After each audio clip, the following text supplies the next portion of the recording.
He owned a billion-dollar empire, lived in a penthouse overlooking Atlanta, and had more money than most people could dream of in 100 lifetimes. But one morning, he spent $60,000 on a billboard along Interstate 85. It read, "I'm looking for the woman who saved my life on this highway in 2011. And when a single mother working 2 jobs saw that sign and picked up the phone, what happened next changed both their lives forever." Why did a billionaire search 15 years for a stranger he never even got the name of? Stay with me, because this story will remind you that some debts can never be repaid with money. This is the story of how a woman named Kiara pulled a stranger from a burning car, asked for nothing, and disappeared into the night, never knowing that the life she saved would one day come looking for her.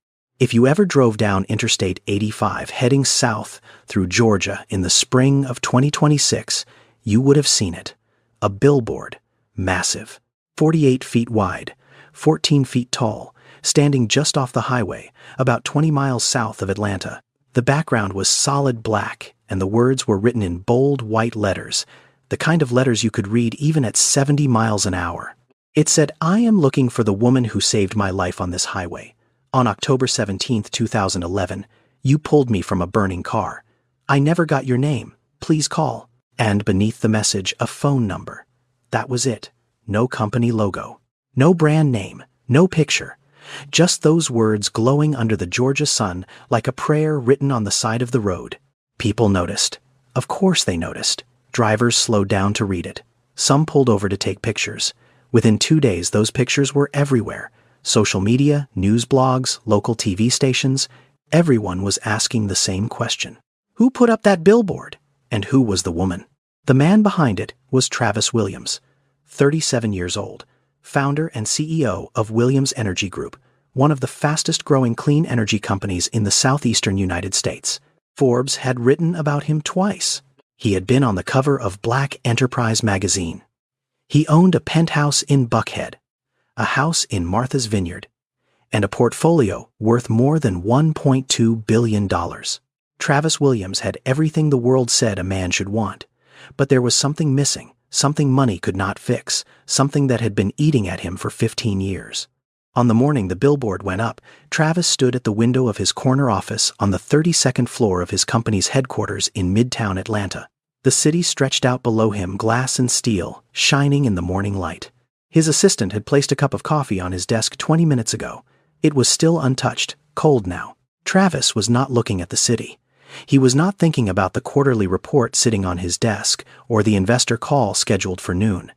He was thinking about a road, a dark, empty road in the rain. He was thinking about a voice, a woman's voice, steady and warm, cutting through the sound of rain and fire and fear. "Hold on, I got you." 3 words. That was all he had. 3 words, and the memory of hands pulling him through broken glass. He did not know her face. He did not know her name. He had spent 15 years trying to find her. He had hired 3 different private investigators over the years. The first one searched for 6 months and found nothing. The second one lasted a year. Same result. The third one told Travis what he already knew. There was no police report with her name. No hospital record. No traffic camera footage clear enough to identify anyone. The rain that night had washed everything away, everything except his memory of her voice. So Travis did the only thing he had left. He put up a billboard, right there, on the same stretch of highway where it happened. Because if she lived anywhere near that road, if she still drove that route, maybe she would see it. Maybe she would remember. It was not a smart business decision. His publicist told him it would attract attention and not the good kind. His lawyer said it could invite fraud, that people would call pretending to be the woman just to get close to his money. Travis knew all of that. He did not care. Some debts are not about money. Some debts sit in your chest like a stone you cannot swallow, and they stay there year after year, getting heavier, not lighter. That was what this felt like to Travis. A weight he had carried every single day since October 17th, 2011. He didn't know it yet, but in exactly 72 hours his phone would ring, and the voice on the other end would take him back to the worst and best night of his life. To understand why Travis Williams put up that billboard, you have to go back back to a night 15 years earlier, when he was not a billionaire. When he was not even close. In October of 2011, Travis Williams was 22 years old. He had just graduated from North Carolina A&T State University with a degree in electrical engineering. He had $43,000 in student loans, a checking account with less than $600 in it, and a 10-year-old Honda Civic with a cracked windshield and a passenger door that only opened from the SIS. Outside, he was driving home to Atlanta after a job interview in Charlotte. The interview had not gone well. The hiring manager had looked at his resume, asked him 3 questions, and told him they would be in touch. Travis knew what that meant. It meant no. It was almost 2 a.m. The rain had started about an hour earlier, light at first, then heavier, the kind of rain that turned the highway into a river of black glass. Travis had the wipers on full speed, but they could barely keep up. The radio was playing low, some late-night R&B station out of Greenville, the music soft and warm against the sound of the rain. Travis was tired. His eyes felt heavy. He had been driving for almost 4 hours and the road was empty, just 2 lanes of wet asphalt stretching into the darkness. He thought about pulling over. He should have pulled over. Then he saw the headlights. A truck, an 18-wheeler, coming toward him in the opposite lane. The truck's lights were blinding, cutting through the rain like 2 white suns. Travis squinted and gripped the wheel. The truck was drifting, slowly at first, then faster. It was crossing the center line. Travis yanked the wheel to the right. The tires hit the wet pavement and lost grip. The car spun. He felt the world tilt sideways like the ground had been pulled out from under him. There was a sound, a terrible crunching sound like a giant hand crushing a tin can. The windshield shattered. Glass flew everywhere, tiny pieces of it biting into his face and arms like a swarm of angry wasps. The car flipped once, twice, and then it stopped, upside down, on the side of the highway. For a few seconds, Travis could not think. He could not breathe. He hung there suspended by his seatbelt, blood rushing to his head. The radio was still playing, but the sound was distorted, now warped and slow like a song playing underwater. Rain poured in through the broken windows. He could feel it on his face, cold and sharp. Then the pain hit. His left shoulder screamed. His ribs felt like they were on fire. He tried to move, but the seatbelt held him tight, pressed against his chest, like a metal hand squeezing the air out of his lungs. He reached for his phone. It was gone. Somewhere in the darkness of the crushed car, buried under broken glass and twisted metal. He tried to unbuckle the seatbelt, but his hands were shaking too badly. The buckle would not release. And then he smelled it. Gasoline. Strong. Getting stronger. Travis looked toward the front of the car. Through the cracked dashboard, he could see something flickering. A small orange glow near the engine. Fire. No. No. He pulled harder at the seatbelt. Nothing. He twisted his body, trying to slide out, but the door was crushed inward, pressing against his leg. He was trapped. The smell of gasoline was everywhere now, thick and chemical, filling his nose and his throat. He tried to yell for help, but his voice came out weak, barely louder than a whisper. The highway was empty. 2 a.m. No cars, no lights, no one. Travis closed his eyes. He thought about his mother sitting at home in Atlanta, probably asleep, not knowing her son was hanging upside down in a burning car on the side of a dark highway. He thought about all the things he had not done yet. All the promises he had made to himself that he would never get to keep. And then, through the rain and the darkness, he heard footsteps. They were quick, urgent. The sound of someone running on wet pavement shoes, slapping against the road. Then a voice, a woman's voice. "Oh my God. Hey, can you hear me?" Travis opened his eyes. Through the broken window, he could see a figure crouching down, a young woman, her face barely visible in the darkness. Rain soaked through her clothes, a diner uniform, the kind with a name tag and a collar that never stayed straight. Her hands were shaking, but her voice was steady. "I am going to get you out," she said. Hold on, I got you." Her name was Kiara Douglas, but Travis did not know that. He would not know that for another 15 years. All he knew in that moment was that someone had stopped. Someone had actually stopped. Kiara had been driving home from the late shift at a 24-hour diner off Exit 47. She worked there 5 nights a week, clearing tables, refilling coffee, washing dishes, whatever they needed. The pay was not great, $7.25, an hour plus tips, but it helped cover the rent on the small apartment she shared with her grandmother in College Park. She had almost missed the car. It was dark, the rain was heavy, and the car was upside down on the shoulder with no lights on. But something caught her eye. A reflection, a glint of broken glass in her headlights. She slowed down. Then she saw the smoke. Most people would have kept driving. It was 2 a.m. The road was empty. The car looked bad, really bad. The kind of wreck that makes you think no one inside could still be alive.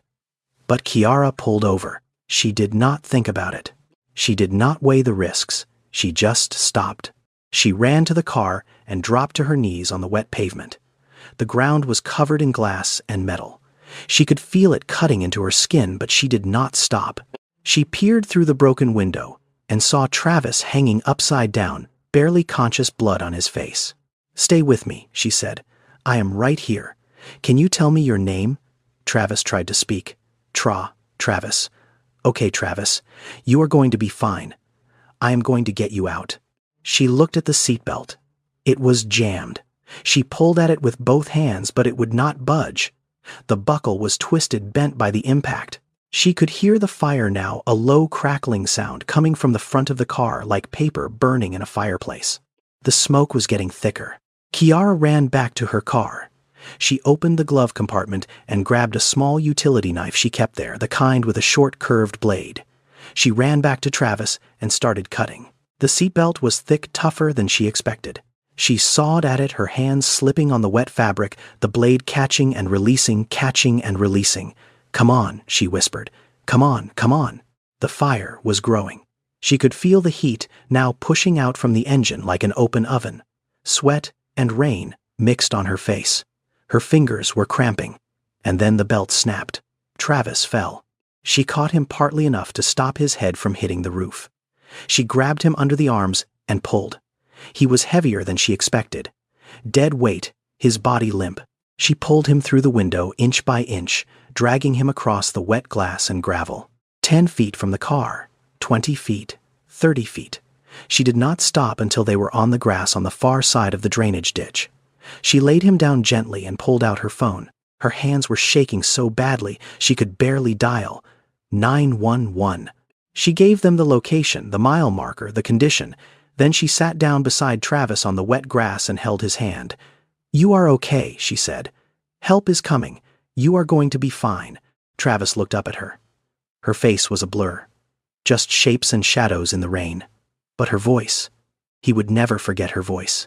The ambulance arrived 11 minutes later. The paramedics rushed to Travis, checking his vitals, stabilizing his neck, loading him onto a stretcher. In the chaos of red and blue lights, radios crackling, people shouting instructions, no one noticed the young woman standing off to the side. Kiara watched them load Travis into the ambulance. She stood there in the rain, her diner uniform soaked through her knees, bleeding from the glass, her hands still trembling. She did not give anyone her name. She did not ask for anything. When the ambulance pulled away, she walked back to her car, sat behind the wheel for a long moment, and took a deep breath. Then she drove home. To Kiara, it was simple. Someone needed help. She helped. That was how her grandmother raised her. You stop when someone needs you. Always. You do not think about it. You do not ask for a reward. You just stop. Anyone would have done that, Kiara told herself, as she pulled into her apartment complex. But that was not true. 12 other cars had driven past that wreck before Kiara came along. The highway patrol report would later confirm it. 12 cars. Not one of them stopped. Only Kiara stopped. Travis woke up in Grady Memorial Hospital in Atlanta. The room was bright, too bright. The fluorescent lights above him buzzing like trapped insects. His left arm was in a sling. His ribs were wrapped tight. There were small cuts all over his face, and hands each one cleaned and covered with thin strips of white tape. His mother was there, Gloria Williams. She sat in the chair beside his bed, her eyes red and swollen, a crumpled tissue in her hand. She had been crying for hours. When Travis opened his eyes, Gloria grabbed his hand and held it tight. "Baby," she said, her voice cracking. "Oh, thank God. Thank God you are awake." Travis looked at her. His throat was dry. His head felt like it was full of sand. "Mama," he whispered. "Someone. Someone pulled me out. Gloria nodded, tears rolling down her cheeks. I know, baby. The paramedics told me. A woman. She pulled you out before the car caught fire. I need to find her, Travis said. His voice was weak, but there was something firm in it, something that surprised even him. She saved my life. I need to find her and thank her. The doctor came in later that morning. A tall man with gray hair and a calm voice. He stood at the foot of Travis's bed and explained what had happened. The car had flipped twice and landed on its roof. The fuel line had ruptured on impact, leaking gasoline onto the hot engine. The fire started small but spread quickly. The woman who pulled you out, the doctor said, looking at Travis over the top of his glasses. She got you out with very little time to spare. Based on the fire department's report, the front of the vehicle was fully engulfed 47 seconds after you were removed. He paused. 47 seconds, Mr. Williams. That is the difference between life and death. Travis felt a chill run through his entire body. 47 seconds, less than a minute. If she had been slower, if she had hesitated, if she had driven past, like those 12 other cars, he would not be lying in this hospital bed. He would be dead. Now, here is something important that most people do not think about. Every year in America, thousands of people survive car accidents not because of the ambulance or the hospital, but because of ordinary people who happen to be there. Bystanders, strangers, people with no training, no equipment, no obligation to help. Studies show that in many serious crashes, the first few minutes are the most critical. And in those first few minutes, it is almost never a professional who arrives first. It is someone like Kiara. Someone who just happened to be driving by and made the choice to stop. That choice. That single choice. It is worth more than most people will ever understand. Travis asked the nurses if they knew who the woman was. They did not, he asked the paramedics. They remembered her vaguely, a young woman in a work uniform soaking wet, standing off to the side, but no one had gotten her name. He asked the police officer who filed the accident report. The officer checked his notes and shook his head. The report says, bystander, rescue unknown female. That is all we have. Travis tried everything. He called the local newspaper and placed a small notice. Looking for the woman who saved my life on I-85 October 17th. Please contact me. No one called. He asked around at gas stations and diners along that stretch of the highway. No one remembered anything. The highway cameras were useless. The rain that night had turned every frame into a blur of white streaks and shadows. Weeks passed, then months. Travis healed, his body recovered. But something inside him did not. Someone saved me, Mama, he told Gloria. One evening, sitting on the porch of her small house in southwest Atlanta. And I cannot even say thank you. I do not know her name. I do not know her face. All I have is her voice. Gloria looked at her son and placed a hand on his cheek. Maybe one day, baby, she said softly. Maybe one day you will find her. Travis nodded, but deep down he was not sure. How do you find someone when all you have is 3 words and a memory of rain? He did not know it yet. But 15 years later, a billboard on Interstate 85 would give him his answer. And the voice on the other end of the phone would say those 3 words again. I got you. Now, to understand Kiara Douglas, you have to understand where she came from. Kiara grew up in a small 2-bedroom apartment in College Park, just south of Atlanta. It was not much. The carpet was stained. The kitchen faucet dripped no matter how many times you tightened it. The walls were thin enough that you could hear the neighbors arguing at midnight and singing gospel at 6 in the morning. But it was home, and the woman who made it home was Kiara's grandmother, Dorothy Mae Douglas. Everyone in the neighborhood called her Miss Dorothy. She was a small woman, barely 5'2", with silver hair she kept in a neat bun and hands that were rough from decades of cleaning other people's houses. Miss Dorothy had raised Kiara since she was 4 years old. Kiara's mother had died of a heart condition when Kiara was 3. Her father left before she was born, never came back, never called, not once. So, it was just the 2 of them, Miss Dorothy and Kiara, in that small apartment with the dripping faucet and the thin walls. Miss Dorothy did not have much money. She worked as a housekeeper for families in Buckhead, cleaning their big, beautiful homes, and then coming back to her small apartment every evening, smelling like bleach and lemon floor cleaner. But what Miss Dorothy lacked in money she made up for in something else. Wisdom. The kind of wisdom that does not come from books. The kind that comes from living a hard life and choosing to be good anyway. She taught Kiara many things. How to cook rice without burning it. How to stretch $1 so far it felt like 10. How to carry yourself with dignity even when the world treats you like you are invisible. But one thing she said more than anything else, one thing she repeated so often, it became like a song stuck in Kiara's head, was this: you stop when someone needs help. Always. You hear me always. Kiara heard it when she was 6 and found a stray cat behind the dumpster. She heard it when she was 12 and a classmate dropped her lunch tray in the cafeteria and everyone laughed. She heard it when she was 16 and saw an old man struggling to carry grocery bags across the parking lot. You stop. Always. By 2011, Kiara was 19 years old. She had graduated high school the year before and was taking classes at Atlanta Technical College. She wanted to be a nurse. It was the only career she had ever wanted because she had spent so much of her childhood watching Miss Dorothy take care of everyone around her, and she thought, I want to do that too. But for real. With a degree and a uniform and the right to walk into a hospital and help people properly. The problem was money. Community college was not as expensive as a university, but it was still more than Kiara could afford on her own, so she worked 5 nights a week at a diner off Interstate 85, earning $7.25 an hour plus, whatever tips the late-night customers felt like leaving, which was usually not much. She was tired all the time. She went to class in the morning, studied in the afternoon, worked at the diner until 2 or 3 in the morning, slept for a few hours and did it all again. Some weeks, she barely had enough for groceries. Some nights, she ate crackers and peanut butter for dinner, because that was all there was. But Kiara did not complain, not once. She had Miss Dorothy's voice in her head, steady and warm, like a lantern in a dark room. You keep going, baby. You keep going.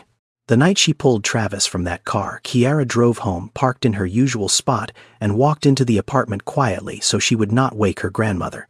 She washed the blood and glass off her hands in the bathroom sink. She put a bandage on the cut on her right knee.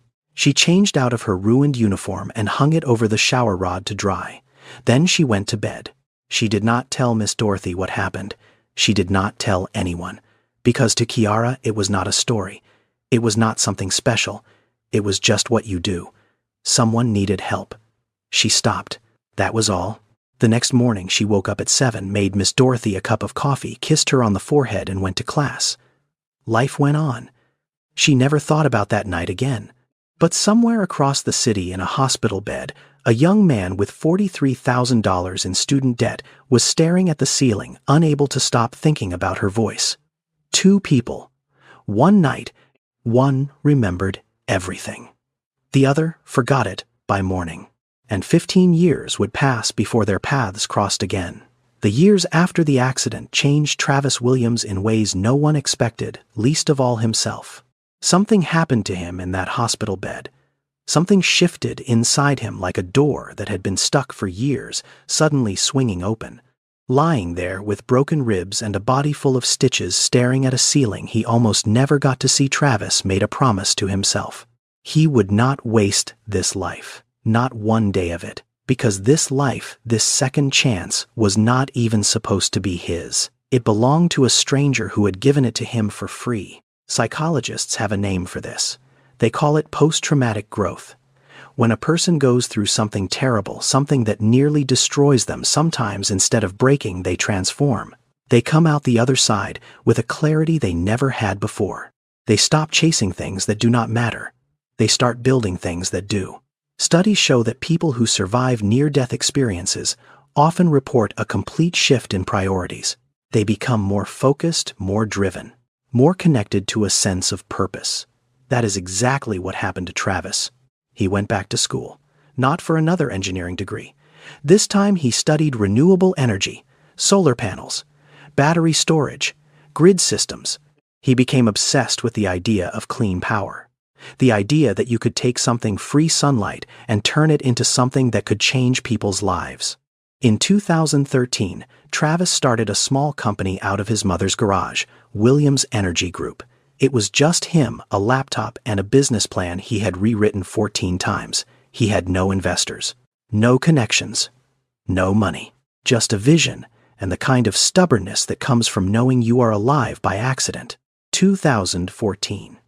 Travis secured his first investor, a small venture fund out of Charlotte that gave him $200,000. That same month, he hired his second private investigator to find the woman from the highway. The investigator searched for 4 months. Nothing. 2016. Williams Energy landed its first major contract, installing solar panels for a chain of grocery stores across Georgia. Travis was on the cover of a local business magazine. That same week, he posted on social media for the 3rd year in a row, "Looking for the woman who saved my life on I-85 on October 17, 2011. If you know her, please reach out." No one did. 2018. The company expanded to 6 states. Revenue hit $50 million. Travis hired his third private investigator, the most expensive one yet, a former FBI agent who specialized in finding people. 6 months of work. Dead end. 2020. Forbes named Travis one of the most promising entrepreneurs under 40. He bought his first house. His mother finally retired. The company was worth over $300 million. And on October 17th of that year, Travis sat alone in his new office, holding a photocopy of the Highway Patrol report from 2011, reading the same line he had read 100 times before. Bystander rescue. Unknown female. 2022. Williams Energy crossed the $1 billion mark. Travis was officially a billionaire. Newspapers called him a visionary. Business schools taught case studies about his company. He had everything. Everything except a name. Every year the empire grew larger, and every year the hole inside him grew deeper. Success did not fill it. Money did not fill it. Recognition did not fill it. Because every achievement, every milestone, every dollar sat on top of a foundation that Travis could never forget. A stranger's hands in the rain. A voice saying 3 words. "I got you." That was the foundation. And he had never been able to thank the person who built it. Every year on October 17th, Travis did the same thing. He cleared his schedule. He told his assistant to hold all calls. He locked his office door, and he sat alone. On his desk, there was a single sheet of paper inside a clear plastic frame. It was a photocopy of the Highway Patrol report from that night, wrinkled, faded at the edges. He had gotten it from the county records office years ago. Most of it was just boxes and numbers. Date of incident. Location. Vehicle description. Damage assessment. But there was one line handwritten in blue ink near the bottom of the page that Travis had read so many times the words were burned into his memory.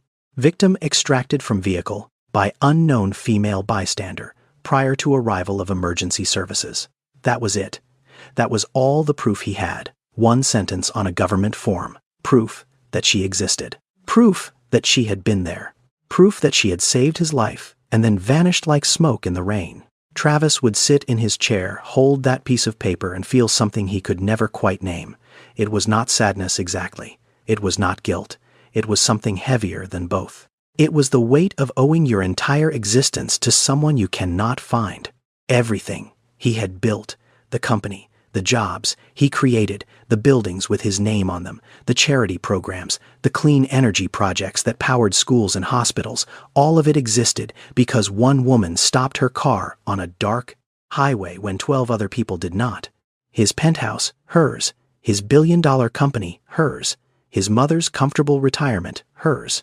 Every breath he took, every morning he woke up, every deal he closed, every life his company touched, all of it traced back to one pair of hands pulling him through broken glass, and he could not even say thank you. One evening, in late February of 2026, Travis was sitting at a bar in Midtown with his oldest friend, Devin Harris. Devin had known Travis since college. They had been roommates at North Carolina A&T, and Devin was one of the few people in Travis's life who still treated him like a regular person, not a billionaire. Devin could tell something was off. Travis was quiet, staring into his drink. barely touching his food. "Talk to me, man," Devon said. "What is going on?" Travis was silent for a long moment. Then he said, "Devon, I owe everything I have to someone I cannot even thank. Every year, I try to find her. Every year, I fail. I have hired investigators. I have posted online. I have called every tip line I can think of. Nothing. 15 years. Nothing." Devon leaned back in his chair and looked at his friend. "So what are you going to do? Keep hiring PIs until you are 80? "I do not know," Travis said. "I just know I cannot stop looking. It would feel like forgetting her. And I will not do that." Devon was quiet for a minute. Then he said something that changed everything. "You have been looking for her quietly for 15 years. Maybe it is time to stop being quiet. Make it loud.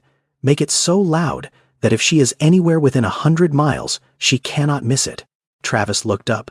"What do you mean?" Devon smiled. "I mean you are a billionaire, Travis. Stop thinking like a private investigator and start thinking like a man who can put a message anywhere he wants. You said it happened on I-85, right? Then put your message on I-85. Put it where she can see it." Travis stared at Devon, and for the first time in 15 years he felt something he had almost forgotten: hope. Travis had built an empire, but the foundation of that empire was a stranger's hands pulling him from a burning car, and now he was going to find those hands. 3 weeks later, the billboard went up, 48 feet wide, 14 feet tall, black background, white letters, right there on Interstate 85, less than a quarter mile from the exact spot where his car had flipped 15 years ago. "I am looking for the woman who saved my life on this highway. On October 17th, 2011. You pulled me from a burning car. I never got your name. Please call." And a phone number. Travis's publicist hated it, said it made him look obsessive. His lawyer warned him that every fraud artist in Georgia would be calling within 24 hours. Travis did not care. He had tried quiet. Quiet did not work. The billboard went viral within 48 hours. Someone took a photo of it and posted it online. Then someone else. Then a local news station picked it up. Then a national one. Within a week, the story was everywhere. Billionaire puts up billboard, searching for the stranger who saved his life. People shared it. People talked about it. People cried reading about it.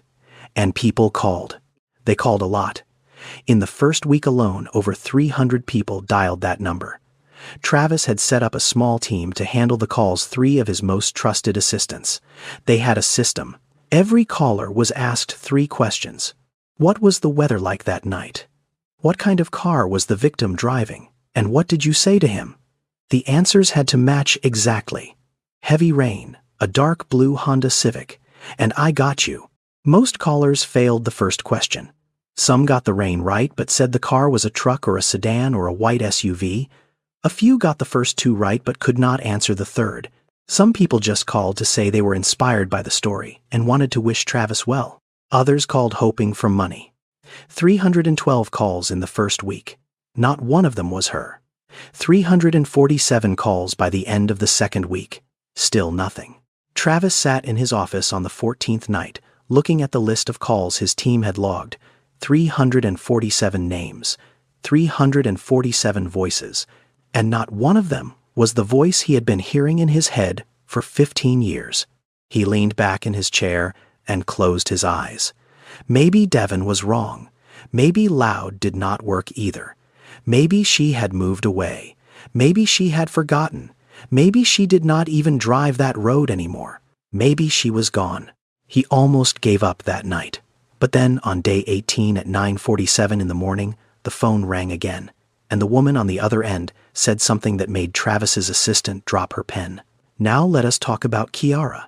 Because while Travis was building an empire and searching for her name, Kiara Douglas was living a completely different life, and she had no idea that anyone was looking for her at all. In the spring of 2026, Kiara was 34 years old. She lived in a small 2-bedroom apartment in East Point, just south of Atlanta, the same neighborhood where she had grown up.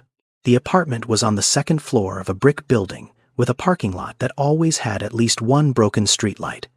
The carpet was the same beige it had been when she moved in 6 years ago. The kitchen was small, just big enough for one person to stand in without bumping into the counter. The refrigerator hummed too loud at night, like an old man snoring in the next room. But it was home. And she shared it with the most important person in her world. Her daughter, Nia. 7 years old. Bright eyes. Quick smile. The kind of child who asked questions about everything, like why the sky was blue, why dogs could not talk, and why her mama had to leave for work before the sun came up. Miss Dorothy had passed away 3 years earlier, quietly in her sleep in the same small apartment in College Park where she had raised Kiara. Kiara had been holding her hand when it happened.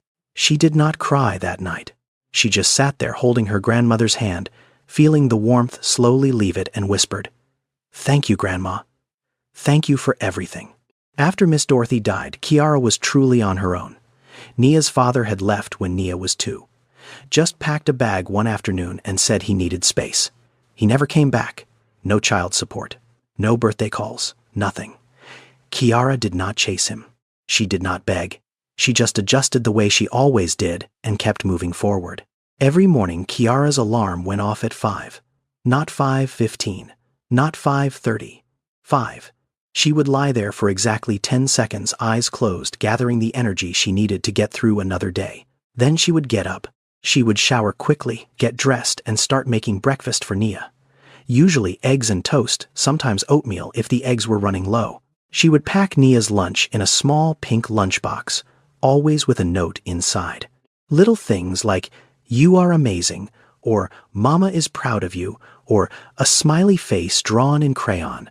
At 6:30, she would wake Nia up, help her get dressed, brush her hair, and drive her to school. The school was 15 minutes away. Kiara's car was a 2012 Nissan Sentra with 163,000 miles on it. The check engine light had been on for 8 months. She could not afford to fix it. She just prayed every morning that it would start, and so far it had. After dropping Nia off, Kiara drove to her first job. She worked as an administrative assistant at a small insurance office in College Park. The pay was decent, $14.50 an hour, but not enough. Not nearly enough. So, 3 nights a week, after picking Nia up from the after-school program, feeding her dinner, helping her with homework, and putting her to bed, Kiara would drive to a warehouse in South Fulton and work a 4-hour shift sorting packages. She would get home around midnight, set her alarm for 5, and do it all again. She was tired all the time, the kind of tired that lives in your bones, the kind that no amount of coffee or sleep can fix. But Kiara never complained, not to her coworkers, not to her neighbors, not even to herself. One morning, as Kiara was braiding Nia's hair before school, Nia looked up at her with those big brown eyes and asked, "Mama, why do you work so much?" Kiara's hands paused for just a second. Then she kept braiding. "Because I want you to have choices I did not have, baby." "What kind of choices?" Kiara smiled. "The kind where you get to pick what you want to be when you grow up, not just take whatever comes along." Nia thought about that for a moment. "I want to be a teacher," she said. "Then you will be a teacher," Kiara said. "The best one in the whole state of Georgia," Nia grinned. And Kiara held that grin in her heart like a small, warm light, carrying it with her through the long day ahead. Even with everything she was juggling, Kiara never lost the thing Miss Dorothy had planted inside her. That instinct to help. When her neighbor Mrs. Patterson needed someone to watch her grandson for an hour, Kiara said yes. When the elderly man downstairs locked himself out, Kiara called the locksmith and paid the $25 herself, even though she could barely afford it. When a coworker at the warehouse got her car towed and had no way to get home, Kiara drove 30 minutes out of her way at 1 in the morning to drop her off. She did not think of these things as special. She thought of them as normal, as basic, as the bare minimum of being a decent human being, because that was what Miss Dorothy had taught her. You stop when someone needs help. Always. And here is the thing that is hard to wrap your mind around. While Travis Williams sat in a penthouse overlooking Buckhead staring at a highway patrol report and aching to find the woman who had saved his life, that woman was 12 miles away, braiding her daughter's hair in a tiny apartment. With less than $300 in her checking account, completely unaware that she was being searched for by one of the richest men in the Southeast. 2 people, Same city, same highway, separated by 15 years and a world of difference. But not for much longer. It happened on a Tuesday, the kind of ordinary Tuesday that does not feel like it is about to change your life. Kiara was driving south on Interstate 85, heading to her office in College Park. It was about 7:45 in the morning. The traffic was heavy, the way Atlanta traffic always is, cars packed tight and moving slow. The radio was playing something she was not really listening to. Her mind was on Nia's dentist appointment later that week and whether she could afford the copay. Then she saw it. At first it was just a shape. A big dark rectangle on the side of the highway. A billboard. She saw billboards every day. Hundreds of them. Fast food. Personal injury lawyers. Church events. She never paid attention. But this one was different. This one did not have a picture. No logo. No bright colors. Just white words on a black background. Kiara read the first line as she passed. Then the second. Then her foot came off the accelerator. I am looking for the woman who saved my life on this highway on October 17th, 2011. Her chest tightened. She read the next line. You pulled me from a burning car. Kiara felt her hands grip the steering wheel so hard her knuckles ached. Her heart was pounding. The cars behind her honked because she was slowing down. She pulled off to the shoulder, her hands shaking, and stopped the car. She sat there, staring at the billboard through her windshield. October 17th, 2011. This highway. Burning car. That was her. That was the night she had pulled a man from an overturned Honda Civic in the rain. The night she had cut his seatbelt with a utility knife and dragged him across the wet pavement. The night she had called 911 and held his hand until the ambulance came. She had not thought about that night in years. Not because it did not matter, but because, to Kiara, it was just something that happened. Something she did and moved on from. She never followed up. She never checked the news. She never wondered who the man was or what happened to him. She just went home, washed the blood off her hands, and went to bed. And now, 15 years later, there was a billboard on the highway with her story written on it. That was me, Kiara whispered to herself, her voice barely audible over the sound of her own heartbeat.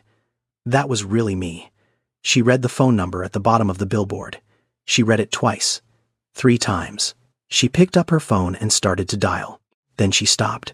Why was someone looking for her? What did they want? The billboard did not say who put it up. For all she knew, it could be a scam, some kind of trick. She had seen enough of those in her life to be careful. And even if it was real, what would she say? Hi, I am the woman from the billboard. She was a single mom working 2 jobs, driving a car with a broken check engine light. Who would believe her? Who would take her seriously? She put the phone down and pulled back onto the highway.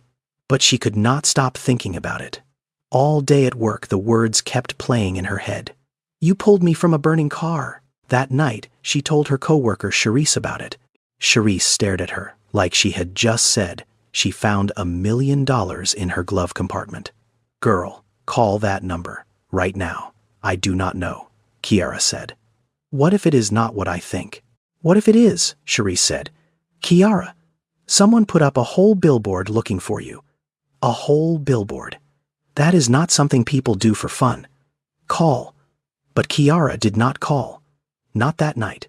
That night, she sat on the edge of Nia's bed and watched her daughter sleep. Nia's face was peaceful, her small chest rising and falling in a slow, steady rhythm. Kiara brushed a strand of hair from Nia's forehead and thought about her grandmother. She could hear Miss Dorothy's voice as clearly as if she were sitting right next to her. You stop when someone needs help, baby. Always. Kiara had stopped that night on the highway. She had not hesitated. She had not asked questions. She had just acted. And now someone was reaching out. Someone who, for whatever reason, needed to find her. He had put a message on a billboard.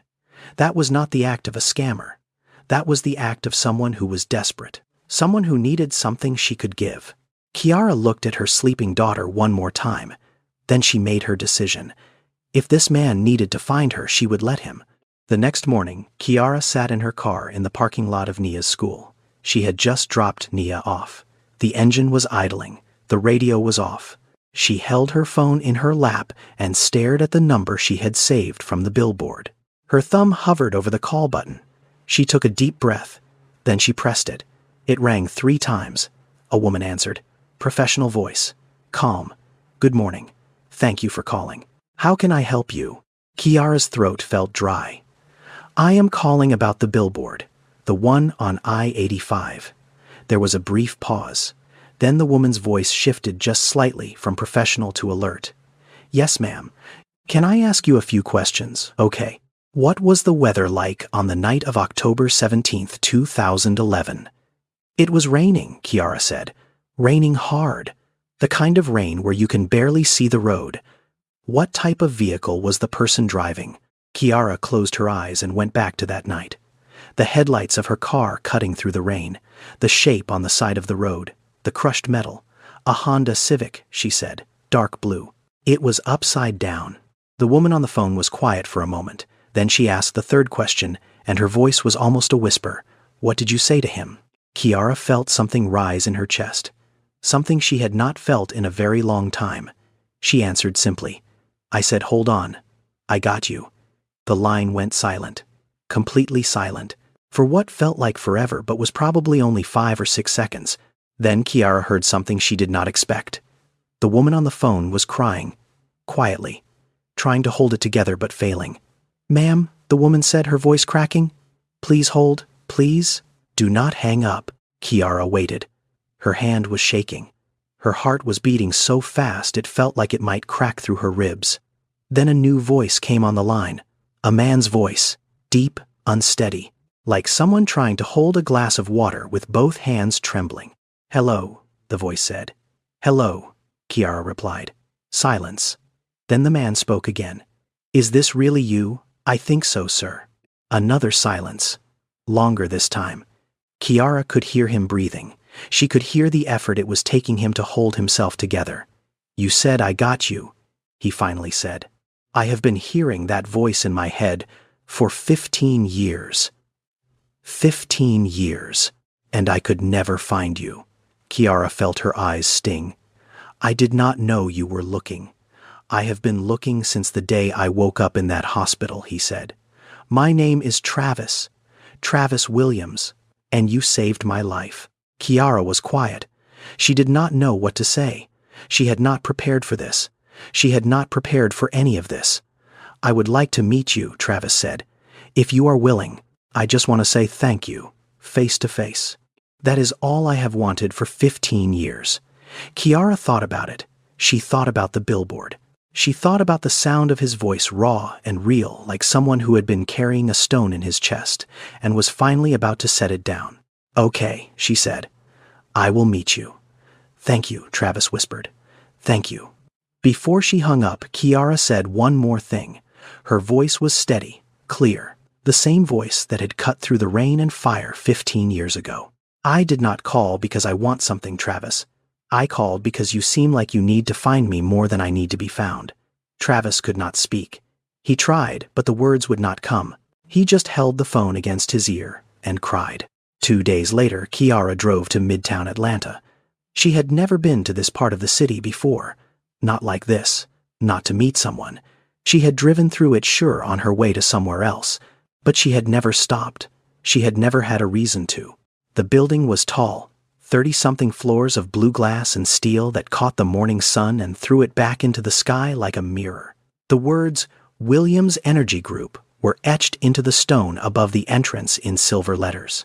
Kiara parked in the visitor lot and sat in her car for a long moment. She looked down at her outfit. She was wearing a navy blue blouse she had bought at a thrift store 2 years ago and a pair of dark slacks she usually saved for job interviews. Her shoes were clean, but old, the kind you could tell had been polished more times than they should have been. She had done her hair that morning neat and pulled back, and put on the small gold earrings Miss Dorothy had given her for her 18th birthday. She looked at herself in the rearview mirror. She did not look like someone who belonged in a building like that. She knew it. But she took a breath and got out of the car anyway. The lobby was enormous. The floors were polished stone, so smooth and shiny she could see her reflection in them. The air smelled cool and clean like expensive perfume mixed with fresh flowers. People moved through the space quickly, all of them wearing suits or pressed dresses, all of them looking like they had somewhere important to be. No one looked at Kiara. They just moved around her, like water flowing past a small stone in a stream.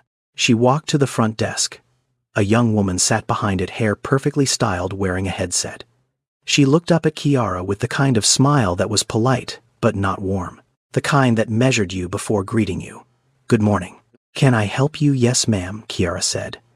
"I am here to see Mr. Travis Williams.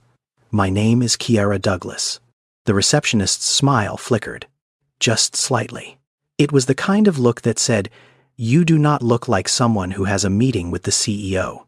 But she picked up the phone anyway and dialed. She spoke quietly into the headset. Kiara could not hear what was being said. Then the receptionist's face changed. Her eyes went wide. She looked up at Kiara with a completely different expression now. Not suspicion, not doubt, something closer to awe. "Ma'am," she said, "someone will be right down to escort you up." Kiara nodded. She stood in the lobby and waited, her hands clasped in front of her, her heart beating fast, but her face calm. 2 minutes later, a young man in a gray suit appeared and led her to the elevator. The elevator was made of glass. As it rose, Kiara could see the city dropping away below her, buildings getting smaller, roads turning into thin gray lines. She watched her own reflection in the glass, and for a moment, she did not see herself. She saw Miss Dorothy standing in the kitchen of that small apartment in College Park, wiping her hands on a dish towel, saying, "You stop when someone needs help, baby. Always." She saw her mother, the woman she barely remembered, whose face she knew only from a single photograph on Miss Dorothy's nightstand. She saw 17 years of late shifts and early mornings, and packed lunches and quiet prayers. She saw strength, not the loud kind, the kind that bends but never breaks. The elevator doors opened on the 32nd floor. The young man led her down a wide hallway with thick carpet and large windows. At the end of the hallway, there was a heavy wooden door. The young man knocked once, then opened it. Kiara stepped inside. Travis was standing behind his desk when the door opened. He had been standing there for almost 5 minutes, unable to sit down, unable to do anything except wait. His assistant had told him the woman was on her way up. The woman who had answered all 3 questions correctly. The door opened slowly, and Kiara walked in. She was wearing a navy blue blouse and dark slacks, the nicest outfit she owned. Her hair was pulled back neatly. Her shoes were clean but old. She looked around the office the way someone looks at a cathedral for the first time, with quiet awe, like she was afraid to touch anything. Travis looked at her. He studied her face. He searched for something familiar, some trace of the girl from 15 years ago. But faces change. 15 years is a long time. She was 34 now. The girl he remembered, the blur in the rain, had been 19. He could not recognize her face. Then she spoke. "Hello," she said softly. "I am Kiara." Travis felt the room tilt. It was her voice. The same steady, warm, clear tone that had cut through the rain and the fire and the fear on the worst night of his life. He would know that voice anywhere. He had heard it in his dreams for 15 years. He stepped around the desk, slowly. 1 step, 2 steps. He stopped about 3 feet from her. He could feel his heart hammering against his ribs like it was trying to break free. His throat was tight. His eyes were burning. "Say it again," he whispered. Kiara looked at him confused. "Say what?" "What you said to me that night. On the highway." "Say it again." Kiara was still for a moment. She looked into his eyes, and she understood. She took a small breath, and then, in a voice as gentle and steady as it had been 15 years ago, she said, "Hold on, I got you." Travis broke. He did not make a sound at first. His face just crumpled, like a wall that had been holding back water for years, finally giving way. His knees buckled. He lowered himself into the chair behind him and covered his face with both hands. His shoulders shook. This was not the kind of crying you do when something sad happens. This was the kind of crying you do when something you have been carrying for so long, something so heavy, you forgot what it felt like to stand without it, is finally set down. Kiara stood there, not knowing what to do. She had never seen a grown man cry like that. Especially not a man like this, a man whose name was on the side of a building, a man whose face she had seen on magazine covers. But here he was, crying in front of her like a child who had finally found his way home. "I am sorry," Travis said, wiping his face with the back of his hand. "I have been looking for you for 15 years. 15 years, Kiara? And I never even knew your name until today." Kiara felt her own eyes begin to sting. "I did not know you were looking," she said quietly. For 15 years, those 3 words had been the only thing keeping him going on his darkest nights. And now, the woman who said them was standing right in front of him. For a long time, neither of them spoke. They just sat there across from each other, letting the silence hold the weight of everything that words could not carry. Then Travis took a deep breath and said, "I need you to know something. I need you to know what happened after that night." And so he told her. He told her about waking up in the hospital, about the doctor saying he had been pulled out with 47 seconds to spare, about the highway patrol report that said unknown female, about the years of searching the investigators, the social media posts, the dead ends. Kiara listened with her hands folded in her lap, her face still, her eyes wide. She did not interrupt. Not once. When Travis finished, Kiara was quiet for a long moment. Then she said, "Can I tell you what I remember?" Travis nodded. "I was driving home from work," Kiara said. "It was late. I was tired. I had been on my feet for 8 hours clearing tables and washing dishes. All I wanted to do was get home, take a shower, and go to sleep. But then I saw the car, upside down, on the side of the road, and I saw the smoke." She paused. "I did not think about it. I just pulled over. I ran to the car, and I saw you. You were hanging there, stuck. I cut the seatbelt and pulled you out. I called 911. I stayed until the ambulance came. And then I went home." "You went home," Travis repeated. "Yes, I went home. I washed the blood off my hands. I put a bandage on my knee, and I went to bed." "Did you tell anyone?" "No." "Why not?" Kiara looked at him like the answer was obvious. "Because it was not a big deal. Someone needed help. I helped. That is what my grandmother taught me. You stop when someone needs you. Always." Travis leaned forward. "Kiara, the car caught fire 47 seconds after you pulled me out." 47 seconds. Kiara went very still. Her eyes widened. She did not say anything for a long time. When she finally spoke, her voice was barely a whisper. "I did not know that." "You did not know?" "No. I thought you were just stuck. I did not know the car was about to burn. I did not see the fire until after I had already pulled you out." Travis felt something tighten in his chest. "Kiara, you almost died too." She looked down at her hands. "I guess I did," she said quietly. "I never thought about it that way. There is a term in psychology called the bystander effect. It is the idea that when many people witness an emergency, the chance of anyone helping actually goes down. Everyone assumes someone else will step in. Everyone thinks it is not my responsibility. Studies have proven this over and over. The more people who see someone in trouble, the less likely any single person is to act." That night, on Interstate 85, 12 cars drove past Travis's overturned smoking vehicle. 12. Not one of them stopped. Not one of them slowed down. Kiara was number 13, and she did not just slow down. She stopped, got out, ran through the rain, cut a man free from a burning car, and saved his life. She broke the pattern.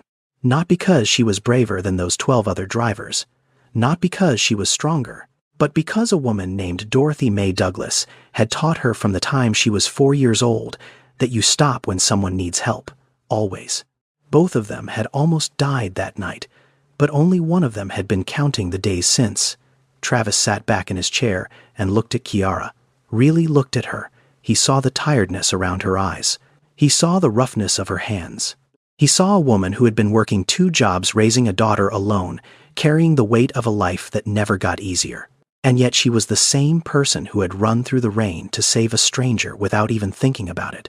"Kiara," Travis said, "I want to talk to you about something, and I need you to hear me out before you say anything." Kiara nodded slowly, her guard going up just a little. Everything I have. Travis said every single thing: my company, my buildings, the jobs I have created for thousands of people, the solar panels on schools and hospitals across 6 states, the charity programs, my mother's retirement, all of it, every bit of it exists because you stopped your car on a dark highway 15 years ago. If you had driven past me like those 12 other cars, none of this would exist. I would not exist. He paused to let that sink in. I am not offering you charity, Kiara.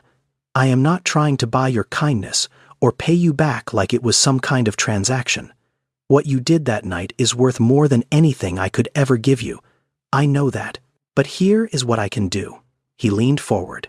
I want to offer you a position at my company. A real position. We have a foundation called the Williams Community Initiative.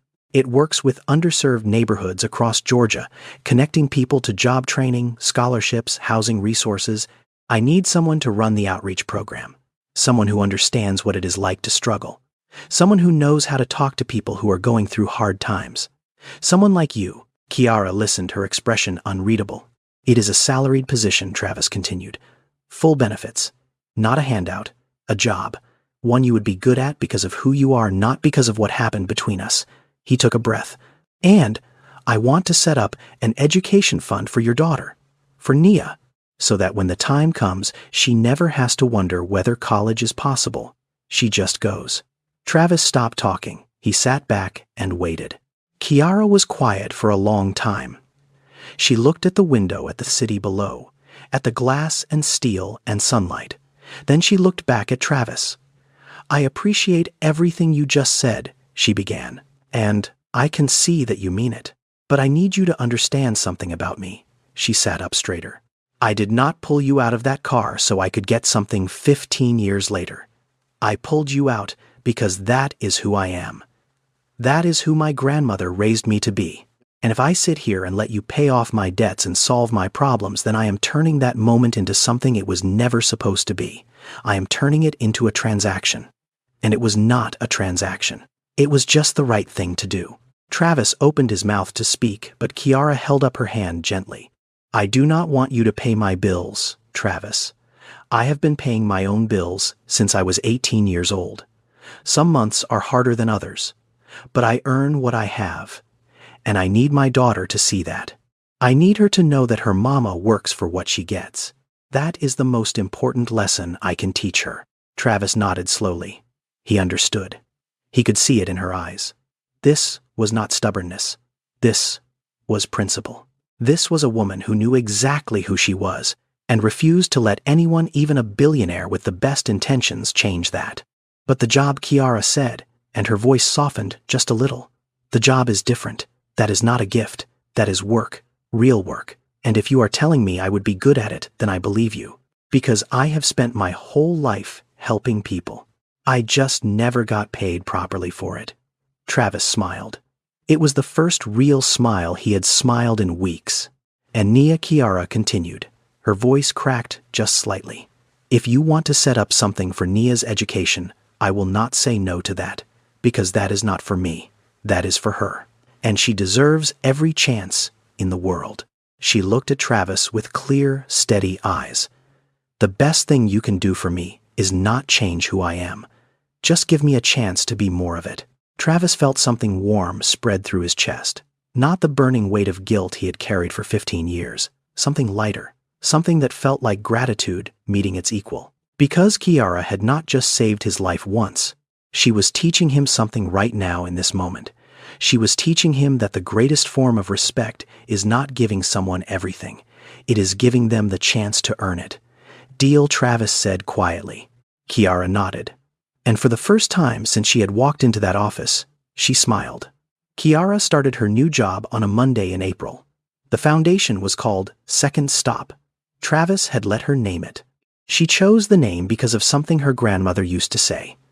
The first stop is instinct. The second stop is purpose. The first time you stop for someone, you do it because your heart tells you to. The second time you stop because you understand what it means. The first few weeks were hard. Kiara had never worked in an office before. She had never managed a budget. She had never written a grant proposal or organized a community event. The other staff members were polite, but she could feel their eyes on her, wondering how a woman with no college degree and no management experience had ended up running a program at a billion-dollar company's foundation. But Kiara did what she had always done. She showed up early. She stayed late. She asked questions when she did not understand something, and she listened carefully to the answers. She was not ashamed of what she did not know. She was only focused on learning. And there was one thing Kiara could do better than anyone else in that office. She could connect with people. When she visited community centers in underserved neighborhoods, when she sat down with single mothers trying to find work, when she talked to teenagers who had dropped out of school and felt like the world had given up on them, Kiara did not sound like a corporate representative reading from a Paspalos script. She sounded like someone who understood, because she did. She had been those people, she had lived their lives, and they could tell. Within 3 months, the Second Stop outreach program had doubled its enrollment. Within 6 months, it had connected over 400 people to job training, housing assistance, and educational resources. Kiara did not do it with fancy presentations or expensive marketing campaigns. She did it by showing up, by listening, by remembering every name. Nia started at a new school that fall. It was not a private school, not some exclusive academy.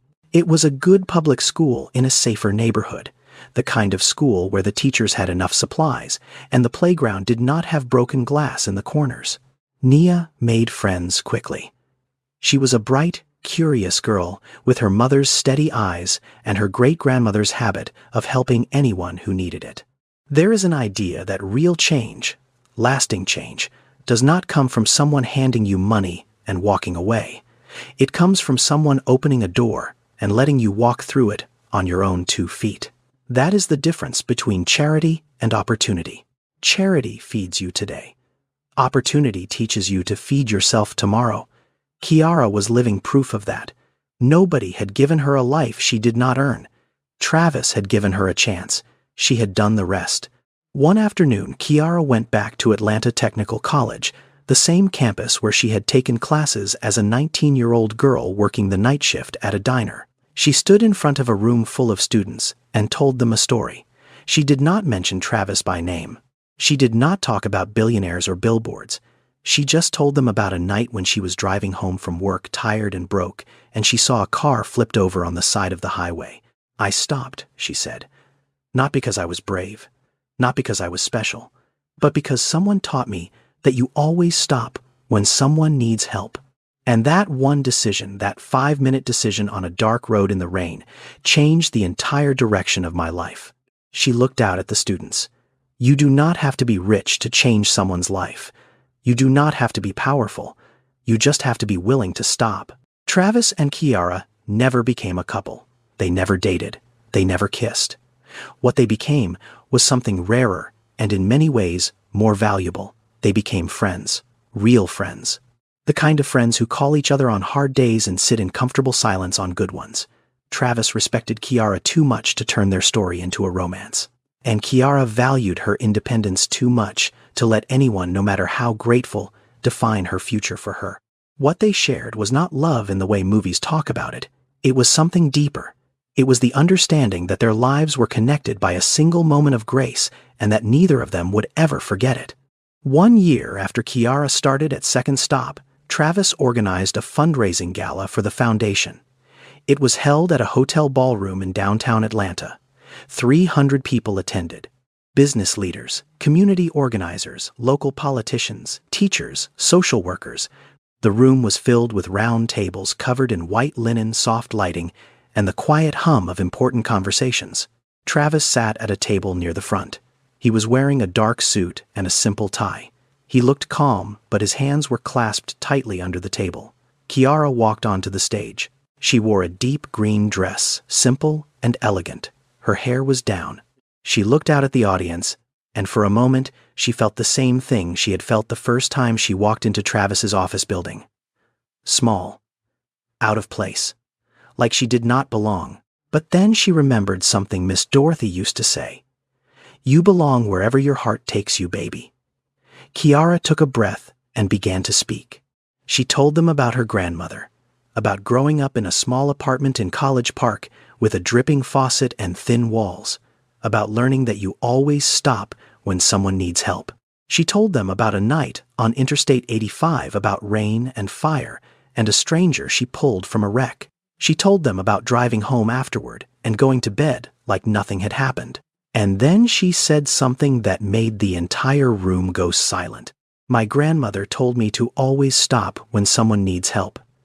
I stopped once on a highway in 2011. That one stop changed 2 lives, mine and his. She paused. Imagine what would happen if all of us stopped a little more often. Travis sat in his chair with tears rolling down his face. Not tears of sadness, tears of something he had been waiting 15 years to feel. Completion. The wait was finally gone. After the gala, Kiara drove home with Nia in the back seat. The city lights slid past the windows like slow-moving stars. Nia was quiet for most of the ride, her head resting against the door. Then she spoke. "Mama, yes, baby. Why do you always stop when people need help?" Kiara smiled. She looked at her daughter in the rearview mirror and saw Miss Dorothy's eyes looking back at her. "Because your great-grandma taught me that you never know whose life you might change." Nia was quiet for a moment. Then she nodded the way children do when they have decided something important. "When I grow up," Nia said, "I am gonna stop too." Kiara felt her eyes fill with tears. She reached back and squeezed her daughter's hand. 3 generations. 1 lesson. Dorothy taught Kiara. Kiara taught Nia. And the chain was unbroken. Kiara did not become a billionaire. She did not move into a mansion. She did not marry a rich man or live a life of luxury.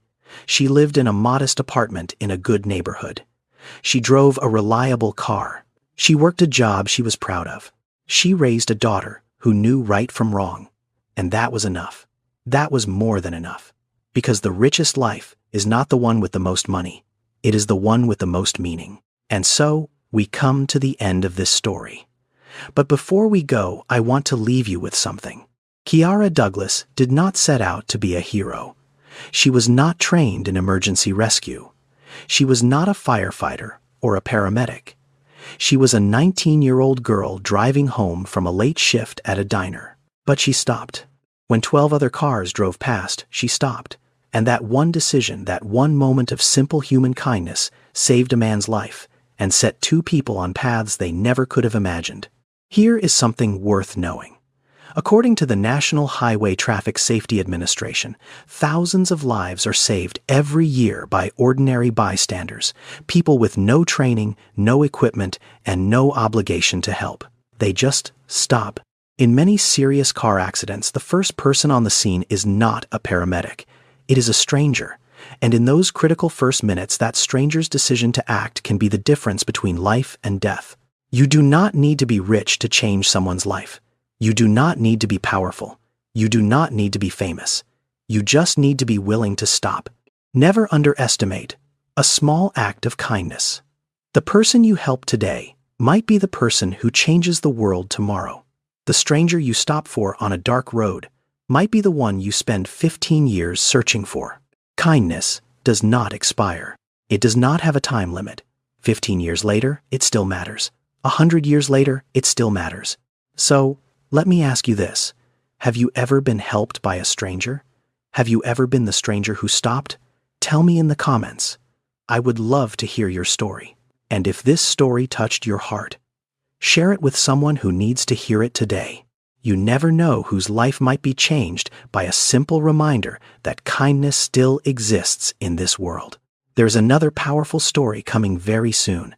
So please subscribe to this channel and turn on your notification bell so you do not miss it. Now, before I go, I want to be honest with you. This story is a work of fiction. The characters are not real. Travis and Kiara and Nia and Miss Dorothy, I made them up. But the message behind this story is as real as it gets.